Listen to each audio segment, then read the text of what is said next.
மக்களவை தேர்தலை ஒட்டி தபால் வாக்குகளை பெறும் பணி தொடங்கியிருக்கிறது. 85 வயது கடந்தவர்கள், மாற்றுத்திறனாளிகள், கொரோனா தொற்று உள்ளவர்கள் இந்த தபால் வாக்குகளை செலுத்த ஏற்பாடு செய்யப்பட்டிருக்கிறது. விவரங்களோடு இணைகிறார் நமது செய்தியாளர் சதாசிவம். வணக்கம் சதாசிவம். எவ்வளவு பேர் இந்த விண்ணப்பம் செய்திருக்கிறார்கள் தபால் வாக்குகளை செலுத்துவதற்காக? மேலும் எவ்வளவு நாட்களுக்கு இந்த தபால் வாக்குகளை செலுத்தலாம்? விவரங்கள் என்ன? நிச்சயமாக. வணக்கம். தமிழகத்தில் முதல் முறையாக கொரோனா தொற்று பாதிக்கப்பட்டவர்கள், தனிமைப்படுத்தப்பட்டவர்கள் தேர்தலில் வாக்களிக்கும் விதமாக கடந்த 2020 முதல் 2021 சட்டமன்ற தேர்தலில் இந்த நடைமுறையானது அறிமுகப்படுத்தப்பட்டது. இதனைத் தொடர்ந்து இந்த நடைமுறையானது முதன்முறையாக நாடாளுமன்ற தேர்தலில் விரிவாக்கம் செய்யப்பட்டு, அதாவது 85க்கும் மேற்பட்டவர்கள் மற்றும் மாற்றுத்திறனாளிகள் ஆகியோருக்கு தபால் வாக்களிக்கும் விதமாக இந்திய தேர்தல் ஆணையம் அறிமுகப்படுத்தியுள்ளது.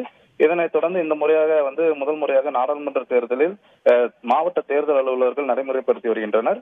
இதன்படி பார்த்தோமானால் ஈரோடு பாராளுமன்ற தொகுதிக்குட்பட்ட ஈரோடு கிழக்கு, ஈரோடு மேற்கு, மொடக்குறிச்சி, திருப்பூர் மாவட்டத்திற்குட்பட்ட காங்கேயம், தாராபுரம், நாமக்கல் மாவட்டத்திற்குட்பட்ட குமரபாளையம் ஆகிய 6 சட்டமன்ற தொகுதிகளை உள்ளடக்கிய 17வது ஈரோடு நாடாளுமன்ற தொகுதியில் 85க்கு மேல் உள்ளவர்கள் 21,805 பேரும், மாற்றுத்திறனாளிகள் 9,824 பேரும் என உள்ளன. இவர்கள் அனைவருக்கும் தபால் வாக்கு போடும் படிவம் கடந்த 3 நாட்களாக படிவம் 12D வழங்கும் பணி நடைபெற்றது. இதில் 2,201 முதியவர்களும் 800 மாற்றுத்திறனாளிகளும் தபால் வாக்கும் செலுத்த சம்மதம் தெரிவித்துள்ளனர். மற்றவர்கள் தாங்களாகவே நேரில் சென்று வாக்களிக்க உள்ளதாக தேர்தல் அலுவலரிடம் தெரிவித்தனர். இதன் பேரில் விருப்பம் தெரிவித்த 3001 பேரில் தபால் வாக்குகளை நேரில் பெறும் பணியை இன்று அந்த தொகுதி மண்டல அலுவலர்கள் காலை 7 மணி முதல் துவங்கி தொகுதிக்கு 3 குழுக்கள் முதல் 5 குழுக்கள், 6 குழுக்கள் என 12 குழுக்கள் வரை பிரிந்து மாலை 6 மணி வரை தபால் வாக்குகள் பெற உள்ளனர். இந்த பணியானது வரும் 7ஆம் தேதி வரை இந்த வாக்குகள் பெறப்படும். விடுபட்டவர்களுக்கு வாய்ப்பளிக்கும் விதமாக 8ஆம் தேதி தபால் வாக்குகள் பெறப்படுகிறது.